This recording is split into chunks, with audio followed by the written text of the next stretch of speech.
পরও ভাবলাম যে যেহেতু বললো আমাকে বলতে, তাই বলছি।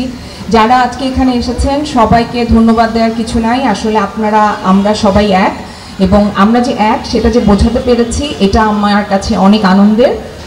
আর আমরা হয়তো 5ই অগস্ট একটা স্বৈরাচারী সরকারের পতন ঘটিয়েছি এবং একজন স্বৈরাচারী শাসককে এই দেশ থেকে পালাতে বাধ্য করেছি, কিন্তু আনফর্চুনেটলি দুর্ভাগ্যজনক একটা ঘটনা হচ্ছে যে সেই স্বৈরাচারী সরকারের কিন্তু দোসররা তারা কিন্তু এই দেশেই রয়ে গেছেন, এবং তারা যেহেতু পালিয়ে যেতে পারেন নাই, তারা বিভিন্ন সময় বিভিন্নভাবে আসলে আমাদের উপর চড়াও হচ্ছেন।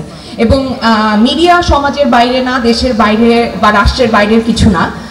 সো মিডিয়াতেও এরকম অনেক দোসর ছিলেন, তারা নানানভাবে নানান সময় সেই সুযোগ সুবিধাগুলো নিয়েছেন, তারা তাদের জায়গা শক্ত করেছেন। কিন্তু আনফর্চুনেটলি আমাদের জন্য যারা আমরা আসলে তাদেরকে অনুসরণ করার কথা ছিল, আমাদের জন্য কিছু রেখে যেতে পারেন নাই বেশিরভাগ সময়। সো আমরা যারা মধ্যবয়স্ক আছি, আমার 41 বছর বয়স, যারা মধ্যবয়স্ক আছি তারা আমরা চাই আসলে যে যারা ইয়াং আছে তারা যেভাবে আমাদের মিডিয়াটাকে দেখতে চায়, যেভাবে সাজাতে চায়, আমি আজমেরী হক বাঁধন আমি সেইভাবে আমার মিডিয়াকে দেখতে চাই। কারণ আমি এই জায়গাটাকে বিলং করি। আমি বাংলাদেশের এমন একজন আর্টিস্ট যে আন্তর্জাতিকভাবে অনেক অনেক সম্মান আসলে নিজে তো বয়ে এনেছি, দেশের জন্য বয়ে এনেছি।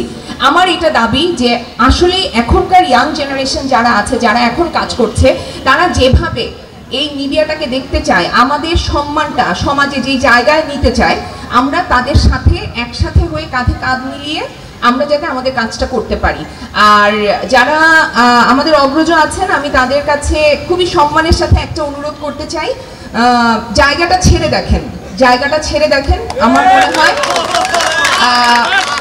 মনে হয় আপনারা খুব একটা দুঃখ পাবেন না, খুব একটা মন খারাপ করার মতো কোনো ঘটনা ঘটবে না। আপনারা দেখতে পারেন, বিশ্বাস করেন, বিশ্বাস